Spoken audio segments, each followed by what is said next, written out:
తిరుమలకి చాలా మార్పులు చేశారు.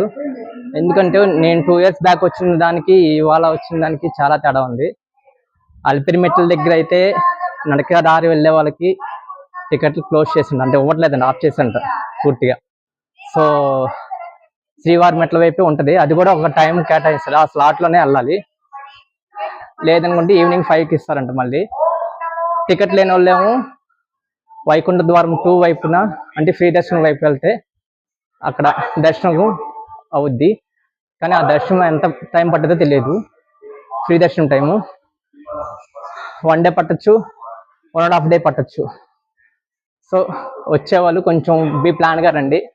నేను మా ఫ్రెండ్ వచ్చాం కాబట్టి అన్ఎక్స్పెక్టెడ్గా, సో అలా వెళ్ళిపోతున్నాము. ఇక్కడ అన్ని మెట్లే ఉంటాయి శ్రీవారి మెట్లు అయితే, కానీ అలిపిరి మెట్లు అయితే మెట్లు ఉంటాయి, రూట్ మార్గం ఉంటుంది, చాలా లాంగ్ ఉంటుంది. మనం నడిచేదాన్ని బట్టి 2-3 hours వెళ్ళిపోవచ్చు. శ్రీవారి మెట్లు అయితే 1.5 hour వెళ్ళిపోవచ్చు. అది మనం నడిచేదాన్ని బట్టి ఉంటుంది. సో కొండముచ్చులు కూడా వచ్చినాయి చూడండి.